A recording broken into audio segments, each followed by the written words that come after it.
Hai guys, apa kabar kalian semua? Welcome back to Ruang Gelap dengan gua Amira. Apa kabar kalian semua? Mudah-mudahan kalian semua baik-baik aja.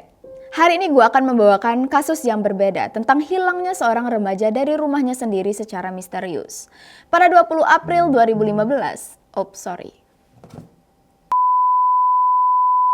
Pada 20 April 2015, Somerset Police di Bristol, Inggris menerima telepon dari Darren Galsworthy yang melaporkan bahwa anak perempuannya yang berumur 16 tahun bernama Rebecca Mary Watts atau Becky Watts menghilang dari rumahnya sendiri sejak 1 hari yang lalu. Gimana bisa ini terjadi? Langsung aja kita masuk ke cerita.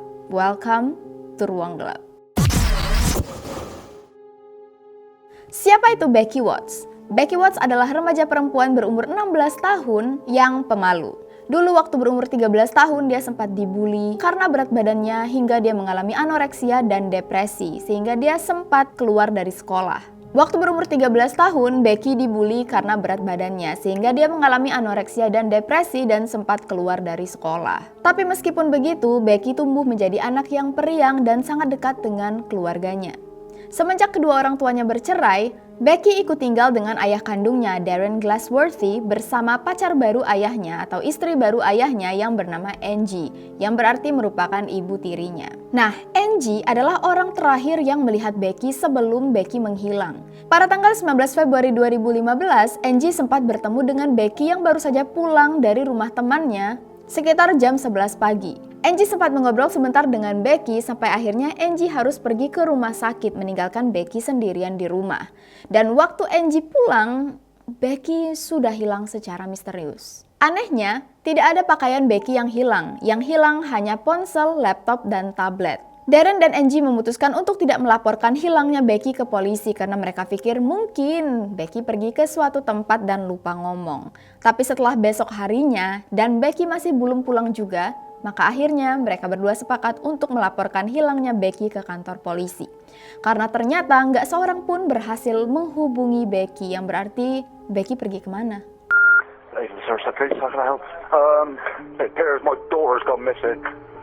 No one has seen her, no.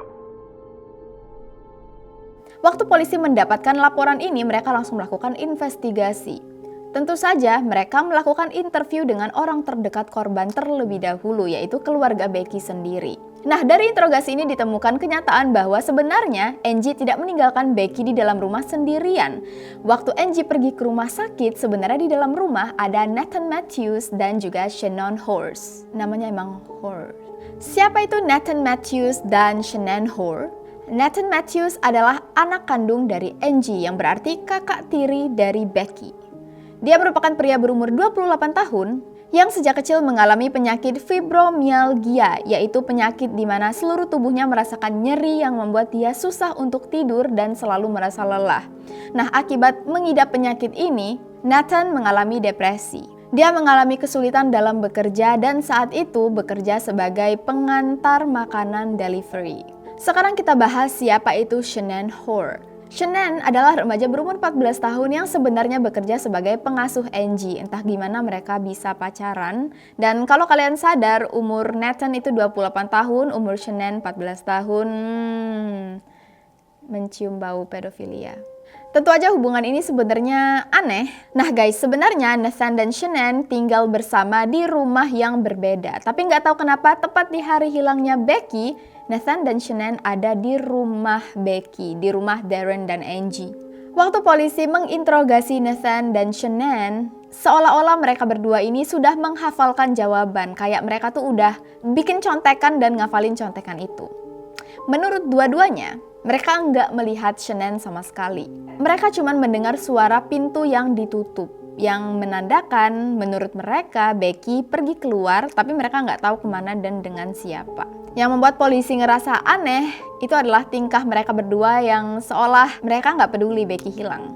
1 minggu kemudian, polisi menemukan sebuah bukti. Di kamar Becky terdapat bercak darah yang ternyata ada sidik jari Nathan. Dan dengan bukti ini, Nathan dan Shannon dibawa oleh polisi ditangkap sebagai dugaan penculikan terhadap Becky. Setelah menangkap Nathan dan Shannon, polisi lalu menggerebek rumah pribadi mereka. Rumah mereka sangat kotor, katanya kayak kandang sapi. Dan waktu polisi memeriksa rumah ini, mereka sadar ada satu ruangan yang anehnya sangat-sangat bersih. Satu ruangan yang bersih ini adalah kamar mandi. Dan kamar mandinya itu bagian yang bersihnya cuma di bagian bathtub dan shower. Yang membuat polisi langsung, oke. Di sini polisi menemukan satu struk pembelian gergaji, sarung tangan, masker di tanggal 20 Februari 2015, tepat saat Becky dinyatakan hilang.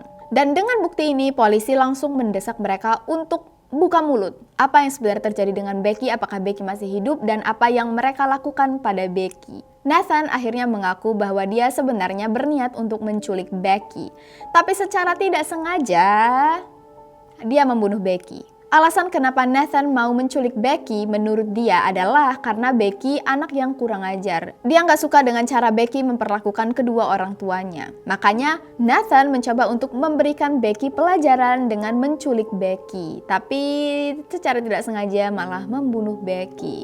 Berdasarkan pengakuan ini, Nathan lalu memberikan polisi lokasi di mana mereka menguburkan potongan tubuh Becky, yaitu di sebuah lahan properti kosong di dekat rumah mereka. Lalu diketahui, ternyata Nathan dan Shanann memiliki ketertarikan seksual pada remaja perempuan. Dua orang ini mungkin kelihatan kayak manusia, tapi mereka benar-benar monster sesungguhnya. Ternyata sejak dulu, dua monster ini memang sering merencanakan penculikan seorang anak. Tapi mereka nggak pernah melakukannya, sampai akhirnya mereka melihat kesempatan Becky bisa jadi korban mereka. So, apa yang sebenarnya terjadi pada Becky di tanggal 19 Februari 2015? Jadi, waktu Angie keluar dari rumah pergi ke rumah sakit, Becky sebenarnya mengurung diri di kamar. Lalu, Nathan dan Shanann masuk ke dalam kamar Becky, di mana mereka lalu menyekap Becky. Setelah puas menyekap Becky, mereka lalu menusuk Becky sebanyak 15 kali. Tubuh Becky lalu mereka masukkan ke dalam bagasi mobil mereka. Nah, waktu mereka sudah masukin tubuh Becky dalam bagasi mobil, mereka nih balik lagi ke rumah, masuk ke dalam rumah, nyanyi-nyanyi, nonton TV, main monopoli, sampai akhirnya nunggu Darren dan Angie pulang. Waktu Darren dan Angie sudah sampai ke rumah, barulah dua monster ini bawa mobil mereka pulang ke rumah mereka sendiri, di mana mereka mengangkut jenazah Becky untuk dipindahkan ke dalam kamar mandi mereka, di mana di dalam bathtub mereka memotong tubuh Becky dan lalu menguburkan Becky. Atas tindakan kejahatan ini, Nathan dihukum seumur hidup di penjara, sedangkan Shanann karena kekurangan barang bukti hanya dihukum 17 tahun di penjara. Ini benar-benar kekerasan kakak tiri yang nyata dan sangat-sangat mengerikan. Anyways, sampai di sini dulu cerita kita pada hari ini, guys. Thank you so much for your support. Please stay safe and stay alive.